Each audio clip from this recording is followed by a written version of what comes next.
जरूरी और आपका आज स्वागत है। आज जो वीडियो हम लेकर आए उसका टाइटल है परीक्षा पे चर्चा 2026। इससे पहले भी हम लोगों ने देखा था, बिल्कुल 2025 में भी देखा था। तो चलिए देखते हैं कि आज हम लोगों को क्या सीखने का मौका मिलता है। लेकिन उससे पहले इस वीडियो चैनल का रीच लिंक आपको हमारी वीडियो के डिस्क्रिप्शन मिल जाएगा। सब्सक्राइब पे, लाइक, शेयर को फॉलो इनकी चैनल को चैनल लिंक भी हमारी वीडियो के डिस्क्रिप्शन मिल जाएगा। सब्सक्राइब पे, लाइक, शेयर को फॉलो करें। चलिए देख लेते हैं ये वीडियो।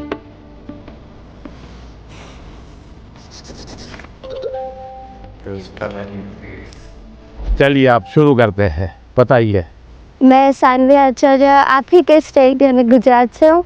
मेरा पहला सवाल ये है कि पेरेंट्स भी हमारी चिंता करते हैं, टीचर्स भी हमें सपोर्ट करते हैं, लेकिन मेन इशू तब आ जाता है कि टीचर्स हमें पढ़ाई का एक अलग पैटर्न सजेस्ट करते हैं, पेरेंट्स एक अलग तरह से बोलते हैं कि ये पैटर्न से पढ़ो, और स्टूडेंट्स में तो अलग ट्रेंड ही चल रहा होता है। तो उस समय हम कंफ्यूज हो जाते हैं कि कौन सा पैटर्न सही है। देखिए, ये जीवन भर ऐसा रहता है। मैं प्रधानमंत्री बन गया ना, तो भी कोई बताता है ऐसे करो, कोई कहता है ऐसे करो।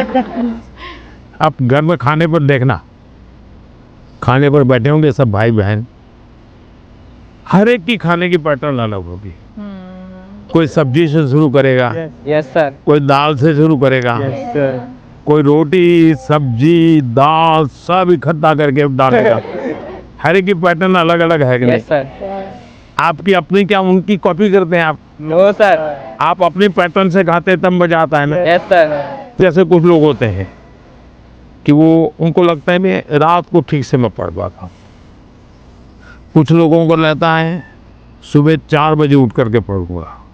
हर एक अपनी पैटर्न होती है। Yes sir. लेकिन कुछ लोगों की बेईमानी होती है। रात को मम्मी को कहता है नहीं, कल से मैंने सुबह पढ़ना शुरू किया। सुबह मम्मी उठाने आती है तो कहते नहीं मुझे तो ये टालते रहते हैं। Yes sir. हैं?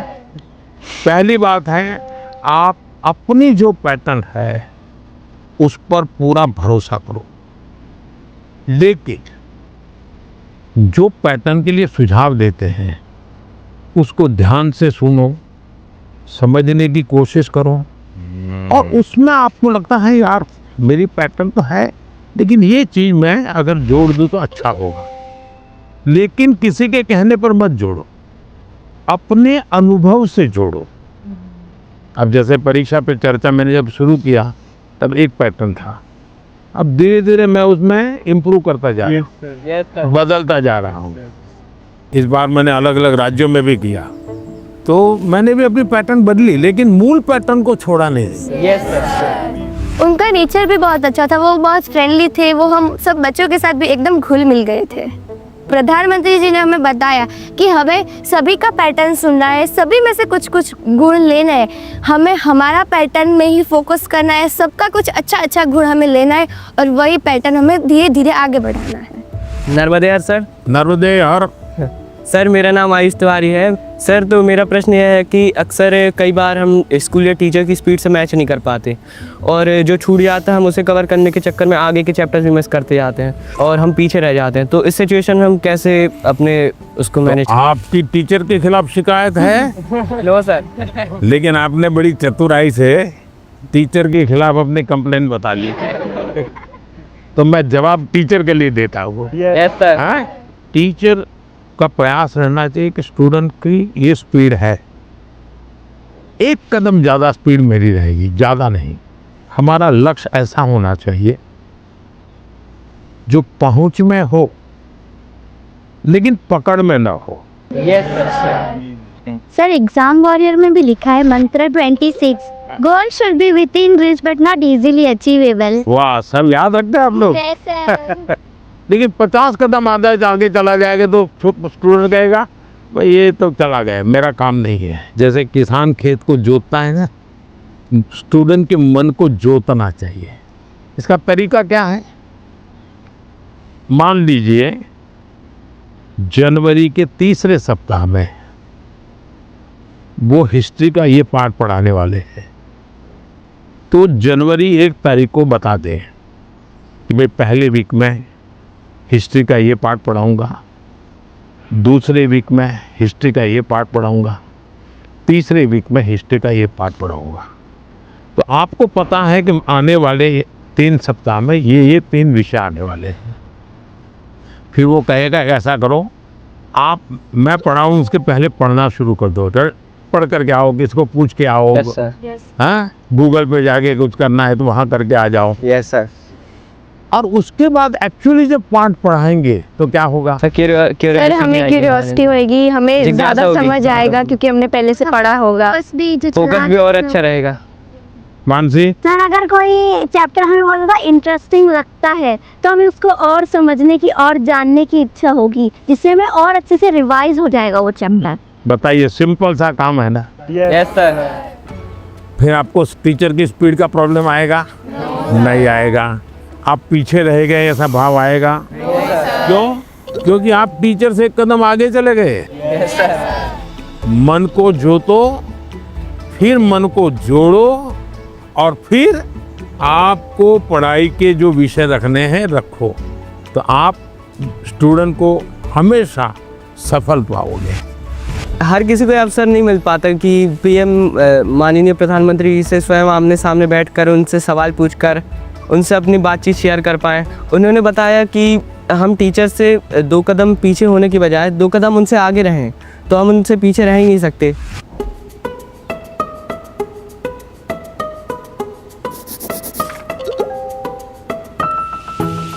नमस्ते सर। हाँ, नमस्ते। मैं श्रेया प्रधान हूँ सिक्किम से। सर सो एक सेल्फ कंपोज सॉन्ग है, सो ये 3 लैंग्वेजेस में लिखा हुआ है, अरे वाह, हिंदी, नेपाली और बंगाली में। सो ये देशभक्ति का वैसा वाला सॉन्ग है। इसका टाइटल मैंने रखा है हमारा भारत भूमि। तो आपको कविता लिखने का शौक है? Yes sir. सो कविता, सो मैं वो नेचर के बारे में लिखती हूँ ज़्यादातर। अच्छा, नेचर के विषय में। भानु जयंती ने भी लिखा था 1-2 बार। Yes sir. चलिए सुनाइए। हमारा भारत भूमि है, ऋषियों का ये देश है। हमारा भारत भूमि है, ऋषियों का ये देश है। अनेकता में एकता, शांति का परिवेश है। अनेकता में एकता, शांति का परिवेश है। देवी देवता को प्रिय वासियों, मानवता मौला एक उठानियो। शाबाश, बहुत सुंदर, बहुत सुंदर। देश की एकता की बात बताई, एक भारत श्रेष्ठ भारत। मानसी, तुम्हें तो आता होगा बेटा कुछ गाना? Yes sir. कौन सा मैं भी गाओगी, गाना बताओ। सुनाना चाहती हूँ। हाँ सुनाओ। सर ये गाना मेरी मदर ने लिखा है और ये गाना जो है ये स्टूडेंट्स को डेडिकेटेड है। अच्छा सुनाओ। बढ़ता चल तू, बढ़ता चल, करता चल, कुछ करता चल। सारी दुनिया तेरे पीछे मुश्किलों से लड़ता चल। सारी दुनिया तेरे पीछे मुश्किलों से लड़ता चल। बढ़ता चल तू, आगे बढ़ता चल। आवाज भी अच्छी है। वाह, शानदार। आपकी माता जी को मेरी बधाई दे देना। Sir thank you sir. बहुत इंस्पायरिंग लिखा है माँ ने। सर मेरा यूट्यूब चैनल और फेसबुक पेज और इंस्टाग्राम भी है। यस सर, मेरे फेसबुक पेज में फॉलोअर्स हैं 1.5 लाख। 1.5 लाख? बहुत ज़्यादा मज़ा आया और मेरे लिए ये बहुत ज़्यादा बड़ी और गर्व की बात है कि मैं उनसे मिली। आइए सब लोग बैठ जाइए।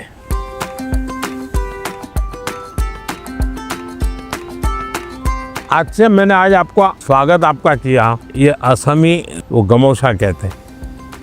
ये सबसे बड़ी चीज़ है, ये मेरी सबसे प्रिय चीज़ है। उसकी रचना बहुत अच्छी लगती है। दूसरा है ये असम का और ख़ास करके नॉर्थ ईस्ट की विमेन एम्पावरमेंट का सिंबल है। ये घर में बनाते हैं और सचमुच में वहाँ की मातृशक्ति, नारी शक्ति कैसे काम करती है, तो एक प्रकार से मन को बड़ा आदर होता है, सम्मान होता है। तो मेरा मन कर गया इन बच्चों को मैं आज असम का गमोशा दूंगा। Thank you sir.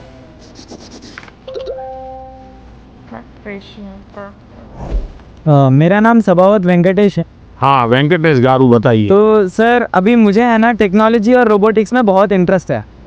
तो आजकल कई बार आपने भी बोला था कि स्किल ज़्यादा ज़रूरी है और बाहर भी लोग बोलते हैं मार्क्स ज़्यादा ज़रूरी है, स्किल ज़रूरी है, मार्क्स ज़्यादा ज़रूरी है। ऐसा ही सोच सोच के हमारे अंदर एक डर बैठ जाता है।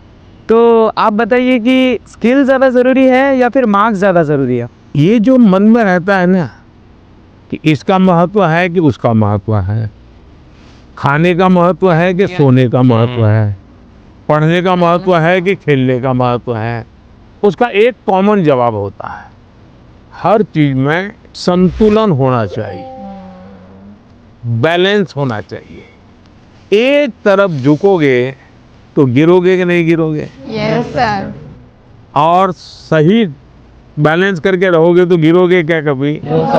तो ये सिंपल सी बात है। अब दूसरी बात है, स्किल में भी दो प्रकार के स्किल है। एक है लाइफ स्किल, दूसरा है प्रोफेशनल स्किल। उसमें भी कोई मुझे पूछेगा कि साहब लाइफ स्किल में ध्यान देना चाहिए कि प्रोफेशनल, मैं कहूँगा दोनों में देना चाहिए। अब मुझे बताइए, बिना अध्ययन किए, बिना ऑब्जर्वेशन किए, बिना ज्ञान प्रयुक्त किए कोई भी स्किल आ सकता है क्या? No sir. तो स्किल की शुरुआत तो ज्ञान से ही होती है, यस सर।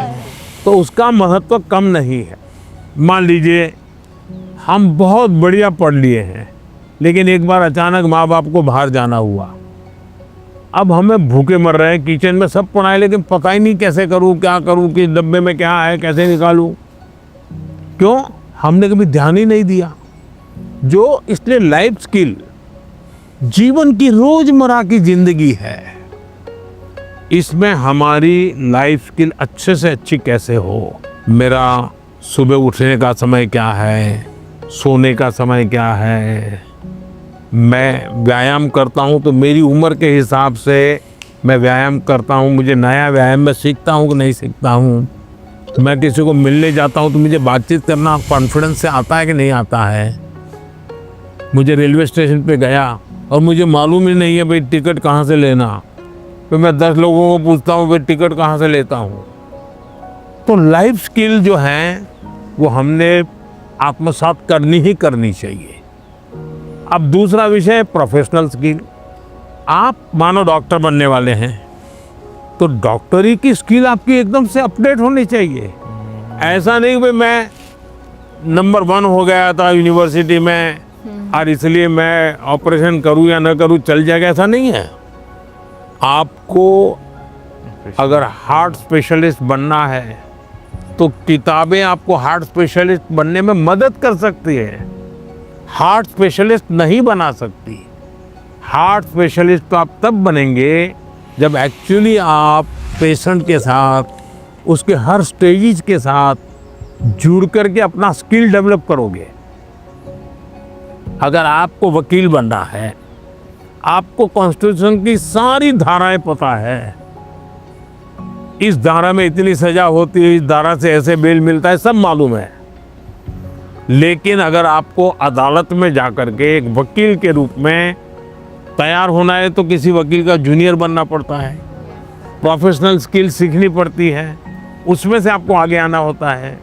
और इसलिए लाइफ स्किल, उसमें कोई कॉम्प्रोमाइज नहीं है, 100% वो तो अचीव करना ही चाहिए। प्रोफेशनल स्किल, जिस प्रोफेशन में इंटरेस्ट है इसमें लगातार नया करते जाना। अब उसमें भी पहले हार्ट के पेशेंट को इतनी टेक्नोलॉजी नहीं थी, आज टेक्नोलॉजी आ गई, तो आपकी उम्र भले 40 साल हो गई होगी, लेकिन आपको टेक्नोलॉजी पढ़नी पड़ेगी। तो शिक्षा और स्किल एक दूसरे के जुड़वा भाई बहन है, वो दो अलग नहीं है, लेकिन स्किल जीवन में बहुत अनिवार्य है। मैं एक बहुत गरीब फैमिली से बिलोंग करता हूँ। फैमिली भी प्राउड फील कर रही है कि मेरा बेटा गया है। वो एक्साइटमेंट बढ़ गई थी उनसे बात करने के लिए, तो हमें ऐसा चांस मिला कि हम बात कर सकते हैं उनसे। जैन सर, मेरा नाम ममता के शाम है। मैं सैनिक स्कूल इम्फाल मणिपुर से आई हूँ। सर, आप बचपन से मेरी एक बहुत बड़ी इंस्पिरेशन रही है और मेरा जन्मदिन भी आपके साथ ही आता है। अच्छा, मुझे अभी एक नेता ने फ़ोन किया था मेरे जन्मदिन पर, हैं 17 सितंबर को, तो उसने मुझे कहा कि आपके 75 हो गए, बोले अभी 25 बाकी है। मैंने कहा तो मैं जो बीता है उसको गिनता नहीं हूँ, जो बचा है उसको गिनता हूँ।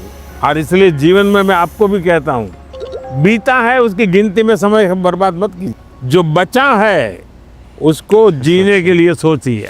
अच्छा बताइए सर, मेरा आपसे ये प्रश्न है कि सर, हम बोर्ड्स एग्ज़ाम या फिर कोई स्कूल के एग्ज़ाम के प्रिपरेशन करते समय पिछले कुछ सालों के क्वेश्चंस देखते हैं और हम ये अपने आप तय कर लेते हैं कि कौन सा टॉपिक ज़्यादा सही रहेगा, कौन सा ज़रूरी है। और कुछ हम सोचते हैं कि मार्क्स कम है एग्जामिनर का, यहाँ पे फोकस नहीं होगा तो हम छोड़ देते हैं। क्या ऐसा करना सही है? कभी कभी आपने देखा होगा अखबार में हेडलाइन आ जाती है कि इस बार पेपर बहुत भारी था, बच्चों को बहुत तकलीफ हुई।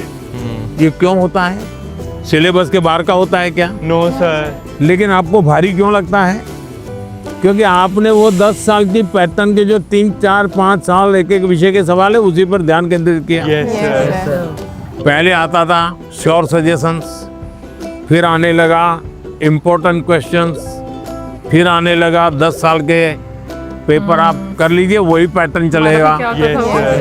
ये बीमारी जब मैं पढ़ता था तब भी थी, और ये बीमारी फैलाने का काम कुछ टीचर भी करते हैं। टीचरों को क्या लगता है कि मेरे स्कूल का नंबर अच्छा हो, मेरे क्लास का नंबर अच्छा हो, इसलिए वो क्या करते हैं, जिससे नंबर मिले वही पढ़ाते हैं। अच्छे टीचर आपने देखा होगा सर्वांगीण विकास के लिए पूरा सिलेबस पढ़वाते हैं, पूरे सिलेबस पर मेहनत करवाते हैं, उस सिलेबस का आपकी जिंदगी में क्या उपयोग है वो समझाते हैं। अब आप देखिए कोई खिलाड़ी है, अगर मान लीजिए उसको बॉलिंग करनी है तो क्या वो अपने कंधे के मसल से मजबूत करता रहेगा तो अच्छा बॉलर बनेगा क्या? उसको और क्या क्या करना पड़ेगा? एक्सरसाइज करनी पड़ेगी, योगा करना पड़ेगा, एक्सरसाइज करनी पड़ेगी, पूरे शरीर को मजबूत करना पड़ेगा, उसको मन को भी मजबूत करना पड़ेगा। Yes sir. उसको अपना खाने की पद्धति को भी उसके अनुकूल बनाना पड़ेगा। Yes sir. उसको नींद भी उस प्रकार से लेनी पड़ेगी। करता क्या है? बॉल फेंकता है, लेकिन पूरे शरीर को तैयार करता है कि नहीं करता है? Yes sir. शरीर का एक अंग भी वीक रह गया, बॉलिंग अच्छी करता है, कंधा बहुत अच्छा है, स्पीड सब अच्छी है, लेकिन पैर ठीक नहीं काम कर रहा है तो बॉलिंग कर पाएगा क्या? No sir. जैसे एक प्लेयर को अपने गोल को पाने के लिए खेल में मास्टरी पानी है तो भी उसको संपूर्ण शरीर की चिंता करनी पड़ती है। वैसे ही हम जिंदगी परीक्षा के लिए नहीं है, हमारे जीवन को बनाने के लिए शिक्षा एक माध्यम है। और हम शिक्षा सही करते हैं, गलत करते हैं तो बार बार हम अपने एग्जाम करते हैं। तो ये जो एग्जाम है वो हमें अपने आप को एग्जामिन करने के लिए एग्जाम है।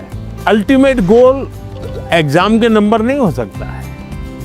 अल्टीमेट गोल संपूर्ण जीवन के विकास का होना चाहिए। और इसलिए ये जो पैटर्न हम 10 क्वेश्चन कर लें, ये कर लें, हमने अपने आप को सीमित नहीं करना चाहिए। इसका मतलब ये नहीं कि ये भी नहीं करना, ये भी करना चाहिए, लेकिन उसको अगर 10% देते हैं तो 90% और करना चाहिए। तो मेरा तो सभी विद्यार्थियों से आग्रह है कि आप जिंदगी सबसे ज़्यादा उत्तम बने, जीवन अपना श्रेष्ठ बने, अपना पूरा जीवन शानदार रहे, उसके लिए जीवन को तैयार करना है। और शिक्षा एक माध्यम है, उस माध्यम के रूप में उसको करना चाहिए। ठीक है? हर साल हम शिक्षा पे परीक्षा जो है वो देखते हैं और उसमें हम ये चीज़ देखते हैं कि भाई जो स्टूडेंट्स आते हैं वो ऑलमोस्ट हर स्टेट से एक एक बच्चा जो है वो आता है। जैसे अभी भी कोई मिज़ोरम से था, कोई इनके डिफरेंट स्टेट से, आपको तेलंगाना से भी नजर आते हैं, गुजरात से भी डिफरेंट स्टेट से लोग थे।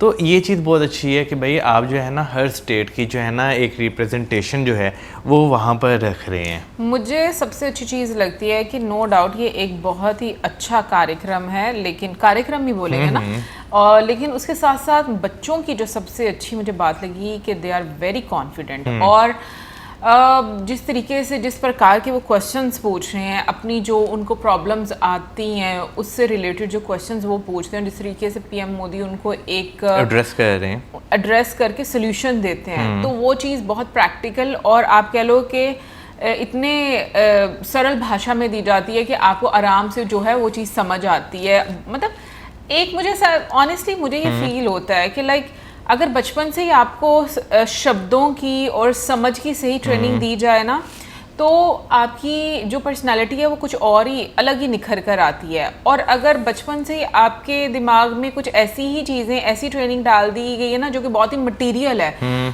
तो आपकी पर्सनालिटी बिल्कुल अलग निखर कर आती है। तो वो निखरती नहीं है एक्चुअली में, वो मतलब बहुत सारा केओटिक बन जाती है आपकी पर्सनालिटी।